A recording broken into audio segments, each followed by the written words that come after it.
Well, what's happening, everybody? Hey guys. Happy Monday, October 1st. It's 3:30 Eastern, 12:30 Pacific, and this is what we promised. Yesterday we would hop on here and talk a lot, answer a lot of questions that you may have about Exit the Matrix, the course we're in the midst of offering to folks, and we're building a little tribe there to go through this process with us. And so we've had a few questions emailed to us, so we'll get to that in a few minutes. If you have any, you want to just put them in the chat, we'll get to them kind of the second half of this little live video. So anyway, be sure to think about that. Put them in the comments there. You can also ask us questions about our topic, which is, do we create our own reality? Or how do we create our own reality? How do we create Do we create our own reality? Question one, do we? Secondly, how does that happen? Do we create our own reality? Wow, this is a question that creating our own reality is something that we revisit over and over again in our relationship, in our own experience, in our own journeys here, in our own creations. It's so critical. Hi, Fiona. Nice from New Zealand. Nice. Thanks for being with us. Nice to see you.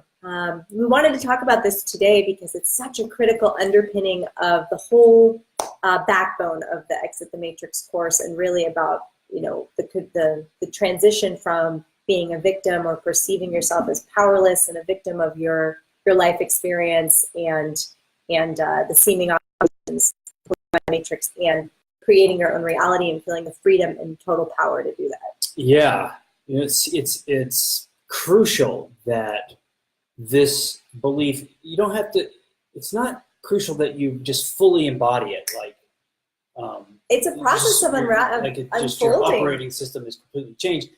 That's what we're hoping for, more and more and more of that.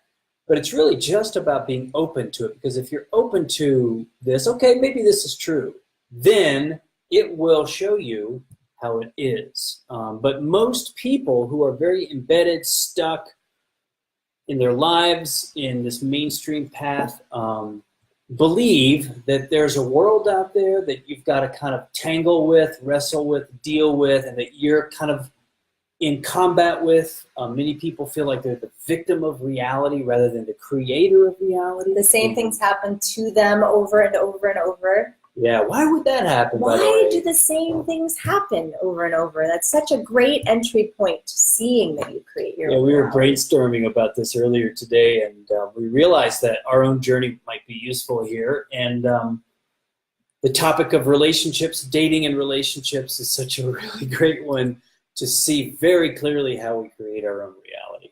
Yeah.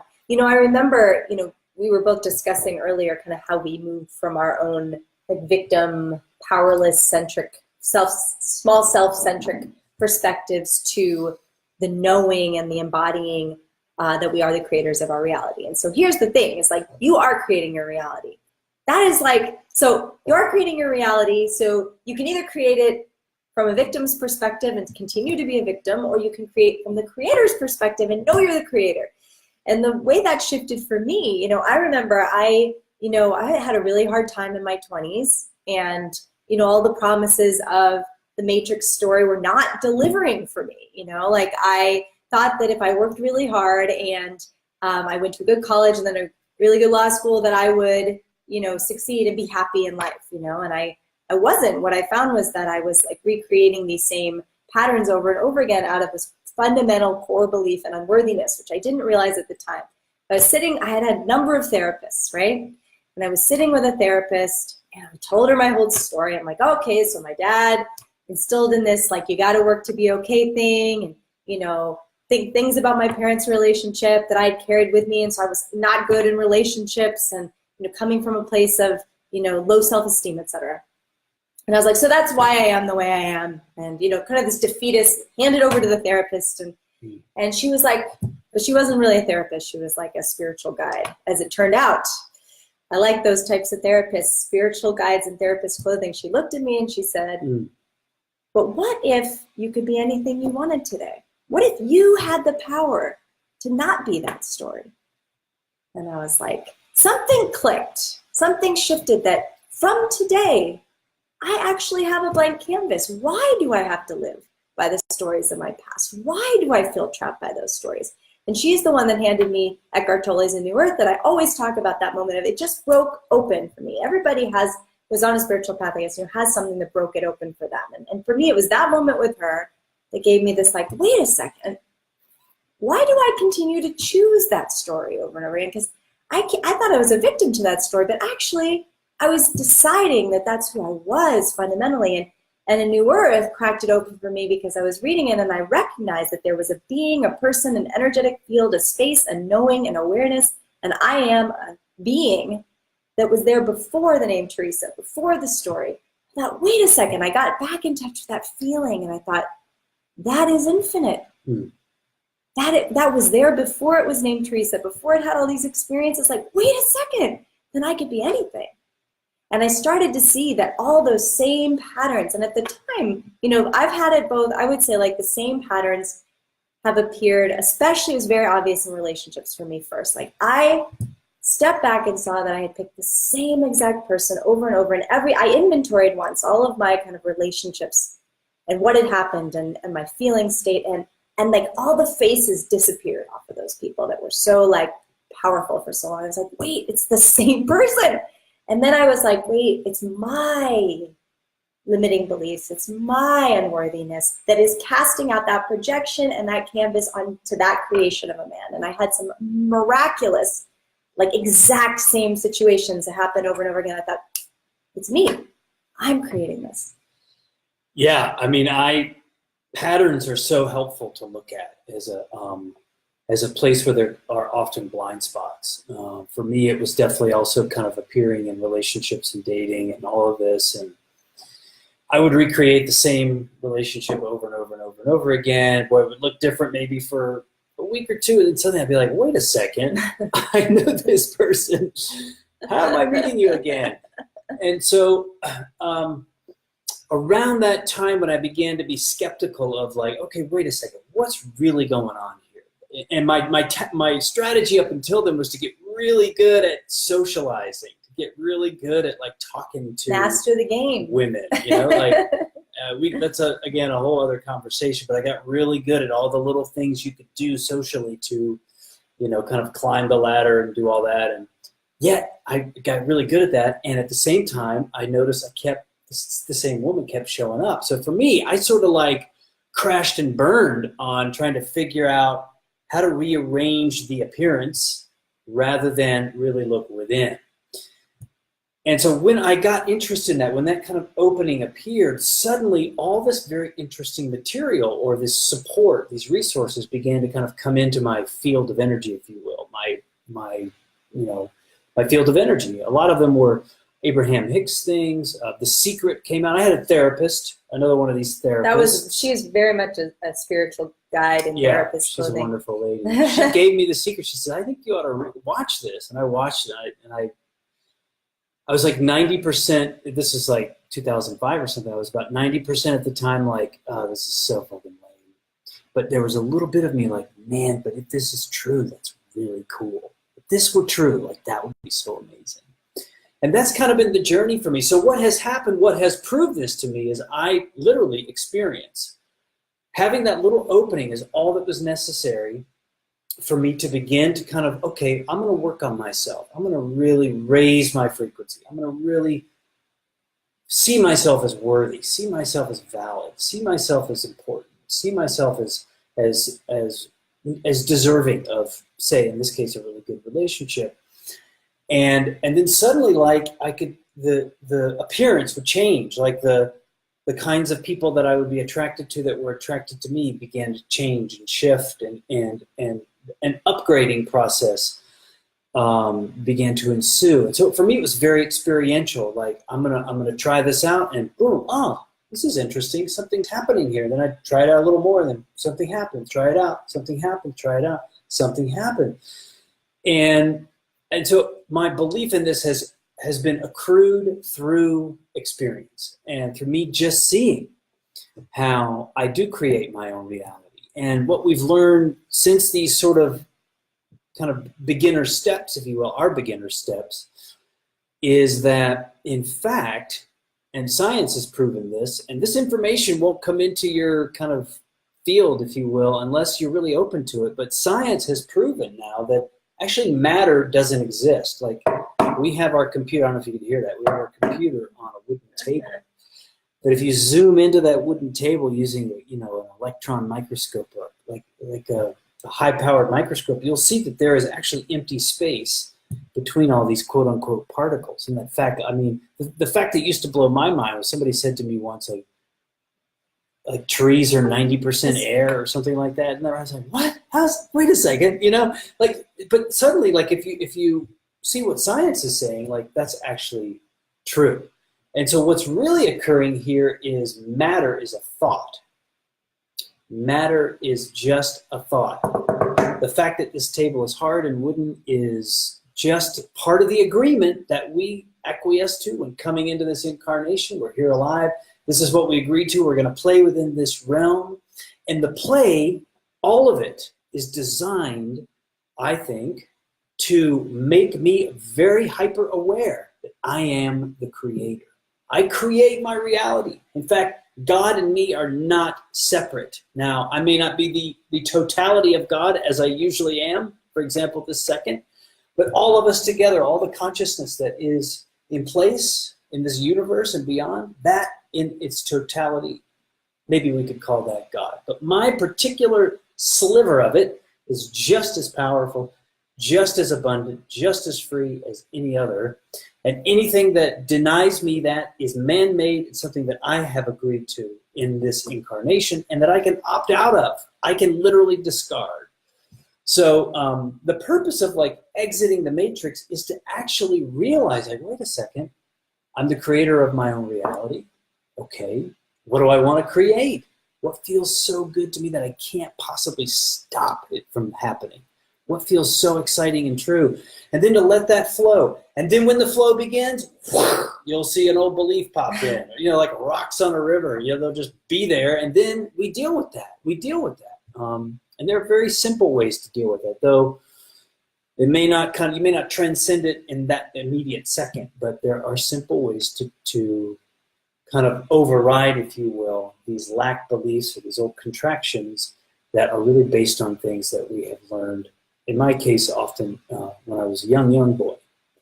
Yeah, I keep thinking about The Matrix, the movie, because we've been watching that. And we're talking about it being a process, right? And this is a different speed for everyone. But we were talking this morning about how do you overcome those old matrix created lack beliefs, false beliefs about yourself in the world. And it really is our experience with this is that it is the more and more and more you step into that knowing that you're the creator. And it just reminds me of that last scene in the Matrix where Neo is sort of he just feels it and he catches the bullets and he jumps into the agent's body and he cracks the agent open, because there is this sort of there's this major breakthrough, and it does feel like you're really overcoming and busting through this old vision of yourself, that this old limited, because I feel I still have, this is a journey, right? I still have this shadow that is just lingering, that wants to pop in,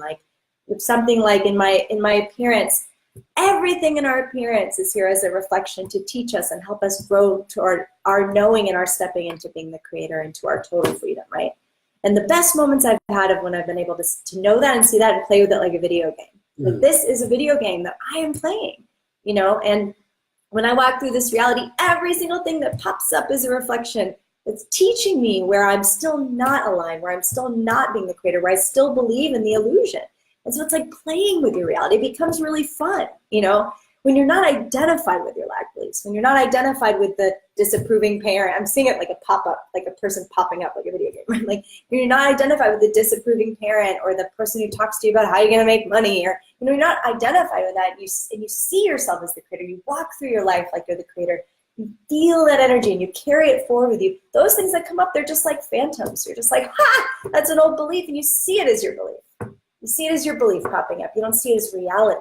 And that's really been the process for us, is kind of continually as those beliefs pop up, be no, I'm the creator. I'm the creator. I'm the creator. And continue on. And it really is seizing that power and moving forward and strengthening it and strengthening it and strengthening it like a muscle. because that old story has been strengthened by first society, your parents, whoever, and then by your own belief and your own mind telling it to you so many times over and over again, that it's getting that distance from it, that perspective, that feeling of yourself. And you can do this through like meditation. There's a lot of great, and this is the kind of stuff we'll do in the course. It's like getting rid of that old feed. And by feed, it's like your news feed, your friends, your like anything in your network that's just like bringing you down and full of lack belief, and like strengthening. And we have so much great material and practice and experiences we're going to take people on in this program to strengthen that creator muscle, strengthen that creator muscle, so that others, the stories, you start to see the numbers of the matrix appear. Because you can feel your true power as the creator, in reality. Yeah. The thing I wanted to add, and then we can, well, it'd be fun to kind of talk through the course through the lens of becoming the creator. Yeah. That's really kind of what the course is named, Exit the Matrix, because the people that will be really benefit from what we have to offer are really people who feel stuck in the matrix. We'll meet them where they are, but what we're really talking about is becoming the creator, a path that supports a full expansion into that knowingness that Theresa talked about. But when we talk about self, there are vast dimensions of me, of Stephen, or of Theresa, or of you even.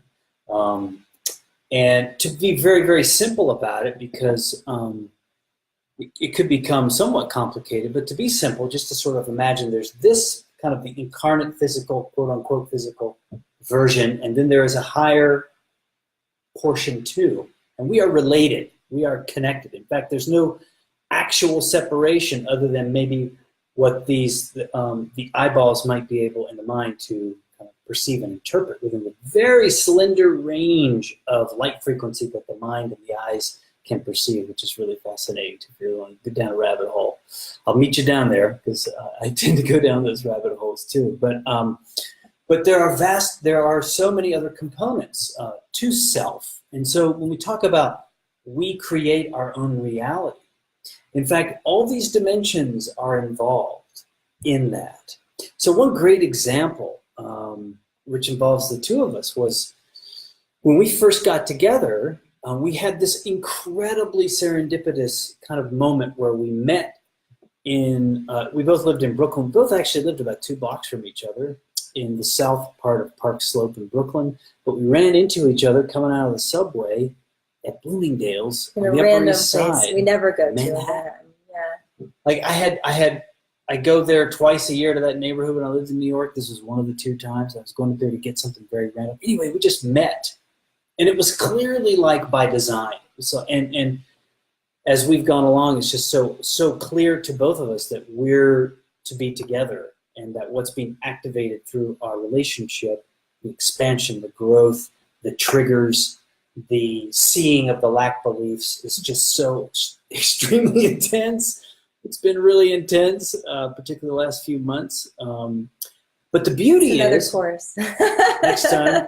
But the beauty is that we know, we have this evolved knowing. It's not maybe total, but we have kind of an evolved knowing that we're creating this. I'm creating this, and it's not against me.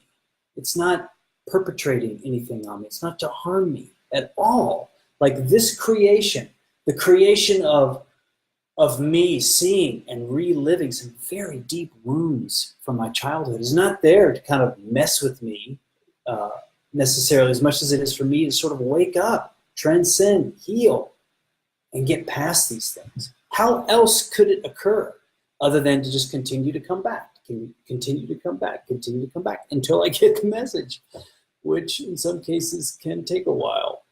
So the appearance, which is what we kind of refer to as life or reality or the world, is always operating on my behalf, always operating on my behalf. And that which is creating this extends far beyond the kind of mental, emotional, physical kind of understanding of what a person is. It actually goes much, much higher than that. And when you really realize some of these things at a higher level and you taste it, you realize like, oh, I'm not even a person. Like this is just a suit that I can kind of jump into and play and engage with the world, but I'm not that. Sometimes I express that way, but in fact, there's so many other levels to be explored and identified with. So anyway, we create our own reality. That's kind of how it works. Experience is our best teacher, at least it has been for me. And one thing that if you're open to it, that you might begin to try is as things happen in life, like something seems, if you, like, I have this kind of sixth sense now where I realize like there's literally a match with the appearance and my state. And my state is kind of like my energetic state. It's not quite correct to say how I'm feeling, but that's a good kind of entry point into that understanding. Like, what is my state? And it's literally always perfectly mirrored. Mm-hmm. Like, if I'm really tense and upset, then I'm probably going to meet some traffic or red lights or stop signs. Like, it's a given. Because there's literally no separation. That's the fun thing. So if you want things to change out there, it really comes back to understanding how to manage my state, how to realign, how to come back to center, how to kind of reconnect to my sourcefulness, which leads us into kind of the first part of this program, which is really all about kind of removing all the clutter and getting really, really clear on what my calling is. What is my theme? Why am I here? What is this incarnation longing to express? And that is like something that's been it has definitely been with you the whole time and has been longing to come out. And it's come out as like, it's come out through sad emotions or like feeling like disempowered because you're not choosing that calling. It's come out in like little exciting things that you've experienced in your life, or maybe really times you went for it. It's something that like you've always been wanting. It is you. It's your theme. It's chasing you. It's like trying to be expressed. And there's various degrees of suppression of that depending on your own conditioning and your own like belief in the matrix and your own like hard wiring around how hard that wiring still is, I guess, the matrix. And so really like we were originally calling this course, or I was, exit the matrix, become the creator, because it really is like that first, as Stephen said, it's clearing away the matrix as much as possible and then finding and getting into calling your true essence, what wants to be expressed. And then it's about creating that, so that's about, and the rest of the program is really about like continuing to hone that and then to manifest that. So what is that, what is the life of your dreams? What does that look like? It would be your greatest service, it would be your greatest expression to the world and your greatest joy. It's all the same thing expressed in the world. So the next step is visioning that, like putting a vision out there. What feels good, what feels like you would be you, fully expressed in service to the world. And like every area of your life, we rethink everything and revision that. And then the next steps are about like putting that into action, really. So the next one we call Burn the Boats is about taking action to cut the cord on the biggest physical obstacle in your life. So often that's a job, it could be a relationship, it could be your home situation, it could be anything that's like really the thing. There usually is one thing, there could be more than one thing. Those are the big three. Holding you back from fully expressing yourself. So we put an action into place to get rid of that, whether that's giving like multiple months notice on your job, we put that into place. And meanwhile, we've revisioned you creating your life. So you're putting a new creation into place. So a new creation for your calling will be being put into place at the exact same time. Just super fun. This is super fun, super freeing, and like really an explosive move for your true expression of burning the boats. And then the last stage we've lumped together. Last stage is repatterning and recreating your new earth. So then it's like the meat and potatoes of your ongoing life from there is watching the lack beliefs come up, the old conditioned beliefs that are like just cyclical and repetitive, but do not need to have power over you, come up, have a power, have a strategy for dealing with those, discarding them as you are recreating your new earth, as you're putting your vision into action, as you are becoming the creator, continuing to step into that creator role and deal with those demons as they're coming up in the video game, but not let them take over your life again. Surge forward as the creator.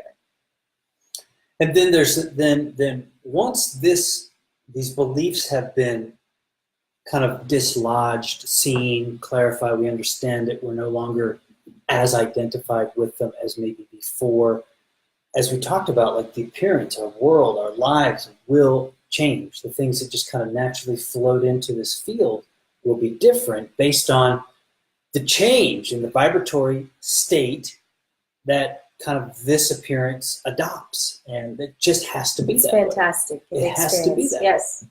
And so here's the thing, is like, when we talk about the life of your dreams, this is not like a commercial, like one of those drug commercials where you see people sort of like running through the fields and going around the carousel. Well, whatever the drug it may ad be. tells you that your side by the effects way, may include your liver's fatality gonna and get cut liver out, explosion. your legs are falling off, that sort of thing. That's not it. Like, but so what happens is typically is that when we're revisioning, like I'll feel into my calling. I'll think, oh wow, what if that were really possible? And boom, just from, it's very natural. A new image for what my life could be begins to be generated, and that becomes like kind of a motor. It becomes an energy source. It becomes like it's like something that's compelling me forward.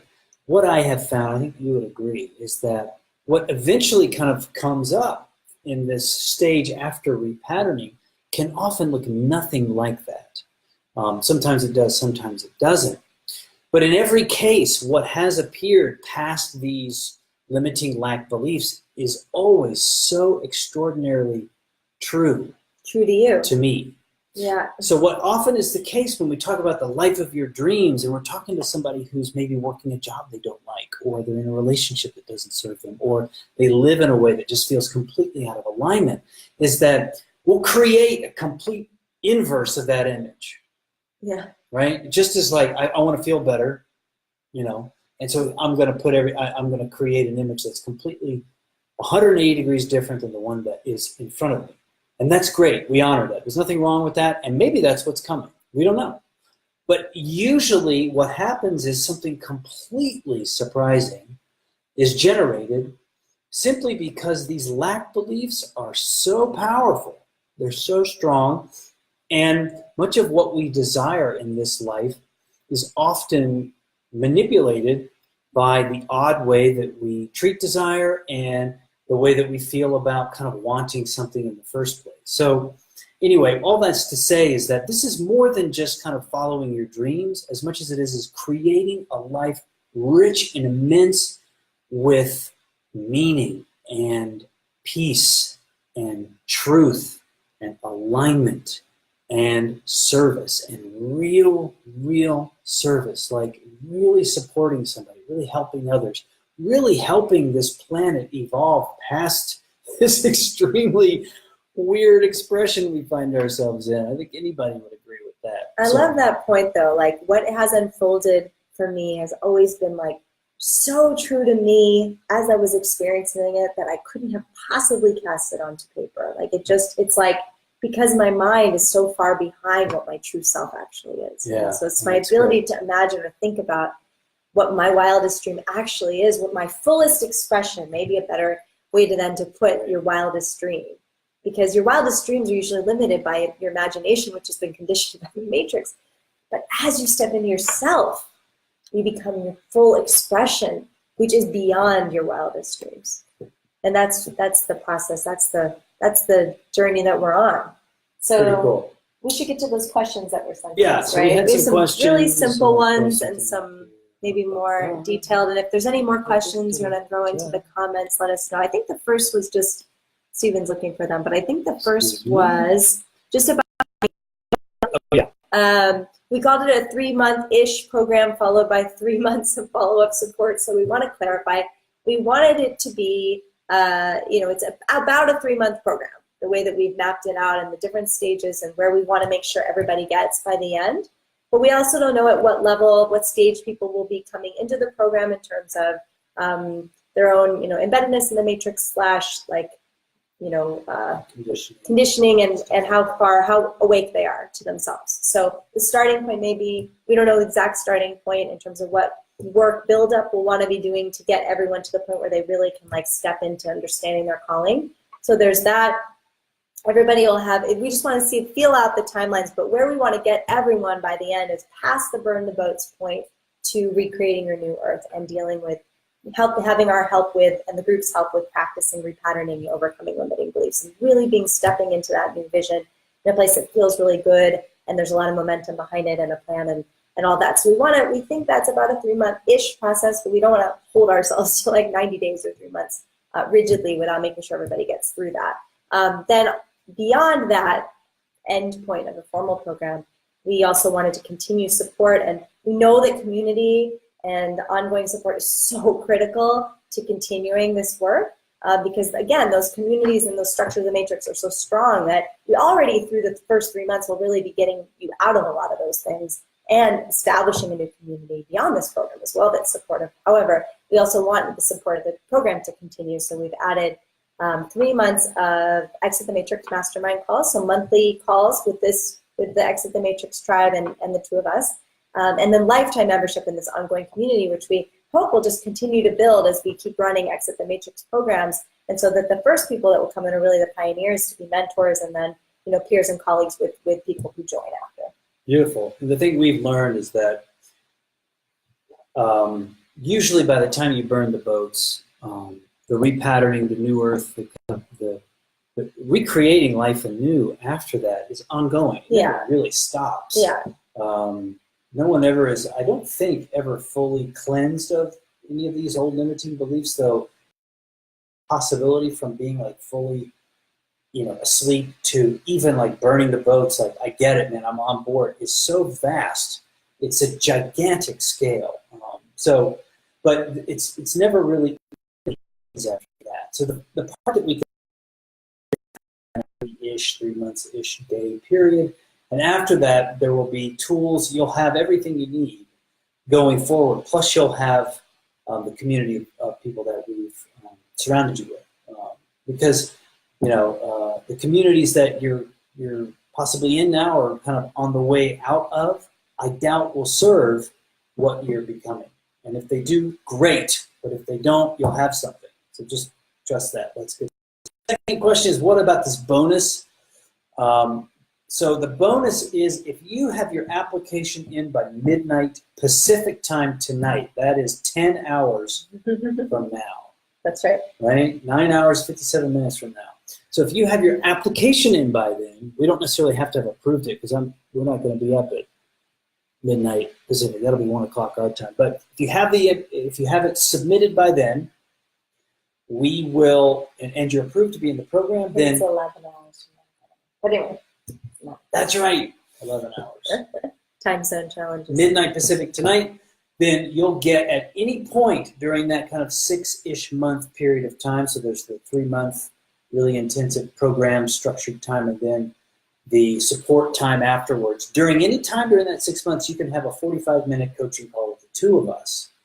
And it's what we call your ace in the hole. And this is super valuable because everyone will have a moment, I guarantee you.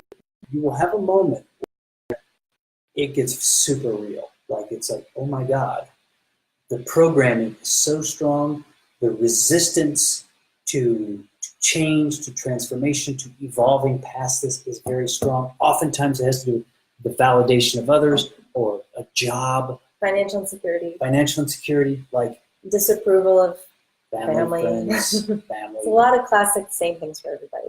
So it's coming. Something like that will come. And boy, it would be great to have two of us on a call with you for nearly an hour, talking through it, teasing it out, understanding, clarifying it, transcending it, getting beyond it, getting you excited for what's beyond it, and then really, really rocketing you through it. That's what it's about. So it would be really, really handy, trust me, to have that opportunity with the two of us. We both bring a very, very different style to these things. We complement each other very well. We're really, really good at this. And so I think that's a great little prize to have in your back pocket for that moment when you're going to need it. So that's midnight tonight, midnight Pacific time. And if your application is in and you're accepted into the program, then you will get that bonus. Your responsibility is to have the application in by midnight Pacific tonight. Okay. First question. So the big pain point for a lot of people who are going to be coming in this program is about work. And one question we've had actually a couple of questions about similar to this question, which is what other how are you going to help me find another job? Basically, not another job, but like, how are you going to help me find work and make money? That How is do we like deal with money. money. Following what feels good. That is like the biggest lack belief. You know, like validation of others, and that's a huge one. Validation of others and staying alive. Like the money is the big. It's like we're so conditioned around money. We're so conditioned to believe that we have to make it in a certain way, and it's a total lie and a total fabrication. The truth is that if you're aligned and following your calling, first of all, you're always taking care of. But like, if you're aligned upon your calling and in that good energy, like abundance is there and will support you. Like, just hands down, that has been our experience over and over and over again. But even we will have to relearn that lesson sometimes over and over and over again from lingering lack beliefs in this area. So it's again that transcendence, complete transcendence, where it never appears in your field is maybe a big step, but we've gone miles and miles and miles and miles beyond the original lack beliefs we had in this area. So what else can you do, right? And the amazing thing is, we started generating a list this morning, to respond to this question. And the thing is that it's infinite what you can do besides the mainstream job, and it's a very specific calling. It's sort of like we were saying before about your wildest dreams and your full expression. Like, it will be so specific to you. Now, we've both had a lot of experiences doing a variety of different things, and we've also spoken to many, many, many people. We could just write a book only on this, and maybe we should, but what you can do instead of a job that is the expression of your calling. We also have some experts that we've consulted to join the course in this area. It's going to be really fun. But there's tons of things. There's tons of things. From the one that we most often talk about and we've done with a number of clients is, creating a business that is the expression of your calling. That could be coaching. That can be writing. That could be, creating and having an Etsy shop. There's so many ways, especially with the internet the way it is now. We know some people here where we're living in Costa Rica who are magnificent creators of homes. Their homes are amazing. They have a few Airbnbs that are immaculate, amazing, amazing experiences just to be in those homes. So Dow was on this call, man. I don't know if she's still here, but she lives down the road from us. She makes the best chocolate I've ever eaten. Ever in this remote, Costa Rican mountain town. It's much more doable to do something like that here than in, say, Brooklyn. But it's world-class chocolate. She does it right out of her house. She sells them out of her house. Everywhere you go, within 2-hour drive of here, selling her chocolate. And she's doing really well and loves it. It's a great service. People love it, clearly. I'm a brand ambassador, I guess. So, Stephen is. Or if your dreams are about traveling the world. It's right here. Wait a second. We were just eating it. Tao, are you there? We were eating it. We're always eating it. It's so good. It's so good, yeah. Anyway. But it basically is could you imagine yourself being a world-class chocolatier in the mountains of Costa Rica? Probably not, but you could be. I doubt she did 10 years ago. It's just it's infinite. That's how beautiful it is. There's so many things in a dream job. I was a lawyer and Stephen was in the corporate world, and we're so far from the the beliefs that first led us into those expressions now. So it's so many fun. There's so many fun things that you can do, and that is going to be a huge part of this program, is digging into that with each individual and throwing upon the resources, the network we've built too of people who are just A+ in this area, who've created amazing, unique creations. It's just so fantastic. So that is just going to be, I think, one of the most fun things. Yeah, I'm super excited that I did a couple of videos on my personal page yesterday about trying to convince people to quit their jobs. And my belief is there are two types of jobs. There's the job that you love and that you should give yourself to fully, wholeheartedly, dive in, do it. It's wonderful. I support that. And there's every other kind of job, whether you loathe it or whether it's just okay. Those are all jobs you should quit. Find something else. Create something else. So this is also not about telling you to quit your job and suddenly a month from now you run out of money. No, we're going to help put a plan in place, something that's probably at the edge of, if maybe just slightly outside of your comfort zone, so that you'll really grow, because the comfort zone is really kind of what has to be constantly looked at, stretched, expanded, believed, past. But yeah, there are two types of jobs, and this is a really, really fun part of it. But I'll just tell you, I know people, I know a guy who was a salesman. I think he was a car salesman. He worked for Is a that car what he dealership. did? Yeah. Worked for a car dealership in Santa Monica like a while ago. Wow. Right when the internet was really getting going, people were starting to really realize that, wait a second, I have some knowledge in some area. I can package this up and offer it to people. I don't need like Random House to publish my book. I can just create an ebook into a PDF and sell it online. And anyway, he wrote this book called Double Your Dating. And he gave himself a new name, although now he's known by his real name. His real name is Ed Pagan. But anyway, I was friends with him. I wrote my own ebook along those same lines. But he has, since that time, created 8 different 8-figure online businesses selling information. And this is the area where the threshold to entry is so low. In fact, you don't even have to be a, quote, expert to be very successful, as long as you have a real interest in it. So the way we do this is we start with, so what's your calling? Like, what are you about? What's exciting? What's fun? What would be really enriching? Like, what would you like to do? Like, and start with, like, forget about how you're going to make money with it. We'll figure that out. Let's just get really locked in and close and vibrating really in that space as much as possible. And then what's interesting is that we begin to see that we don't have to figure it out. We don't have to come up with a business plan. Although we can do that. We're good at that. Like, help kind of brainstorm, as we call it, like all these great ideas. But what will eventually happen is it will unfold based on your alignment with this calling, and the opportunities and the right expression will materialize. And having that in concert with the group and with us is so helpful to accelerate it and to open it up so broadly, because we can become very, very mental about these things, particularly when it deals with like things like money. You know, we can become really locked in. But I've seen people. I have another friend whose business, online business in the dating for men space, is $10+ million a year. So I'm just saying that to let you know that, like, not only can you drop your job if you want, if it's something that doesn't really serve your calling, but you can also go in an entirely different direction and create quite a bit of abundance and attract quite a bit of, if that's exciting and interesting to you. You can have that. So this is not about necessarily being impoverished. The other thing I want to say is that jobs are often tied to, we need a job because I got to pay for our house, because I got to pay for my fur coat. Yeah, this is the other side. Because I got to like eat out at Danielle every freaking week. Because I've got like some crazy lifestyle that's completely out of whack that I've just kind of opted into, that's not even conscious.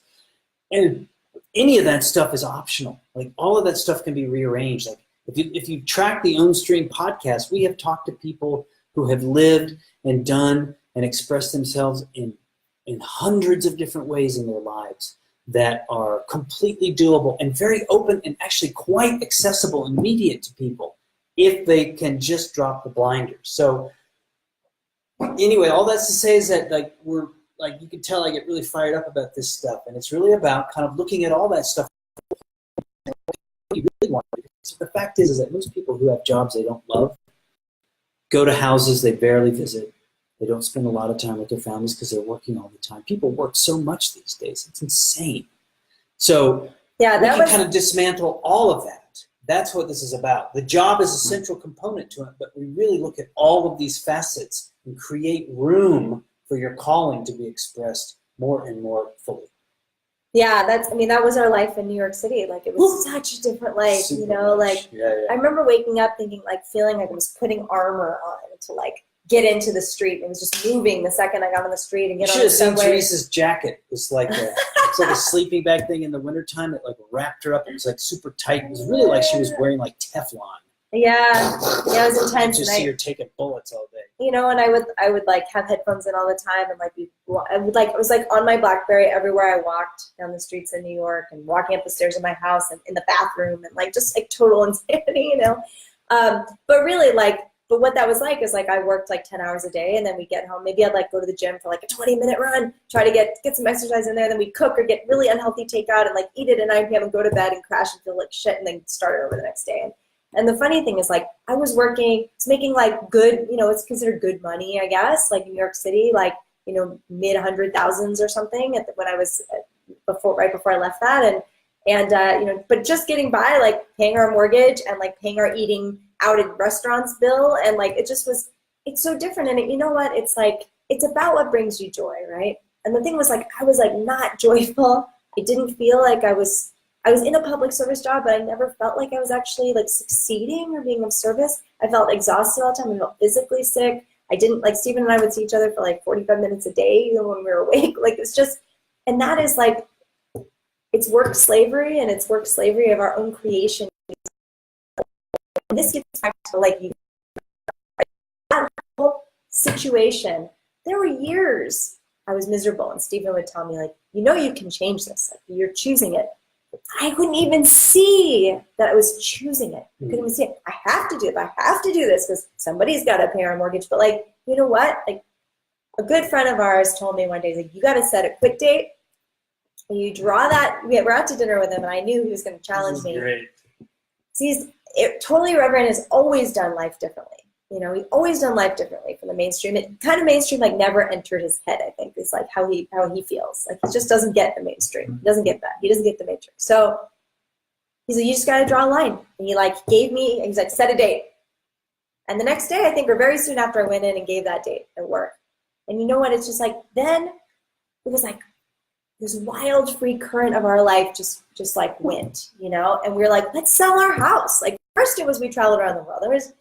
We rented our house, which made plenty of money being in Brooklyn, right? And they're like, let's sell this big weight on our shoulders, you know, that we think, oh, we got to own our home. Like, why? Like, it was just holding us down into a certain lifestyle and certain expression. So you have so many choices. You know, we sold our home, and then we had some money for a little while, you know, and then we like, you know, it's just, it unfolds, you know, it unfolds totally based on your belief and your willingness to take action in the direction of that belief. And then our life now looks so completely different than our life looked in New York. You know, it's amazing. Yeah, we live at the foot of a waterfall. And the other thing I wanted to say about that, when I was thinking about Stephen's friend who used to be a car salesman, and he like has served so many people through these businesses and made millions of dollars, you know, just think like, who could you be if you weren't in that, if you didn't have these beliefs? Like, this is what really kicked me over the edge finally to leaving my legal career, was like you are meant to be here to serve. Your calling is real. You came here for a reason. You know, it's not just about being joyful in your life, but hell, that's nice. You came here to be of service. What are you not giving the world because you are stuck in believing you got to go report in every day? Like, that is like, what could you be missing? Not only in your own life experience, but like the thousands of millions of who knows how many other people that you could reach, and infinite, you know? So it's not just for you, it's for like giving this gift to the world, which is so profound. He's impacted many lives in his work, and that's really what it's about. I really hope people will feel past their current circumstances and be even just slightly open to something far greater, more expansive, more exciting, and more of service to others at this particular time in the planet's history. And I think it's really important that people step forward and claim their birthright, because so many people are stuck. And if you're drawn to this video, you have at least an inkling of interest in this. Seriously consider that, or lightly consider it, but with a serious kind of foundation, because the ultimate opportunity cost for me is small, or that will not benefit from what I'm here to share and give. That's the opportunity cost. It has nothing to do with money or experiences or epic adventures or kick-ass Instagram accounts. It's really about the people. Maybe it's 10, but maybe it's tens of thousands. If we don't know. You don't know. Yeah. Let's say it's 10,000, which is not actually a lot of people, but those 10,000 people won't benefit from your full expression, from your flow, from this creation that wants to move through you, that's sort of just basically, by virtue of the dissonance and the pain that you feel in your life, is the universe saying, get out of the way. Please get out of the way. It so urgently wants to share something, and all you really have to do is allow that to happen. And that's what this course is about, exiting the matrix, but also becoming this fully expressed, but fully expanded and expressed person human being or spirit kind of here, using the human appearing body as a human body.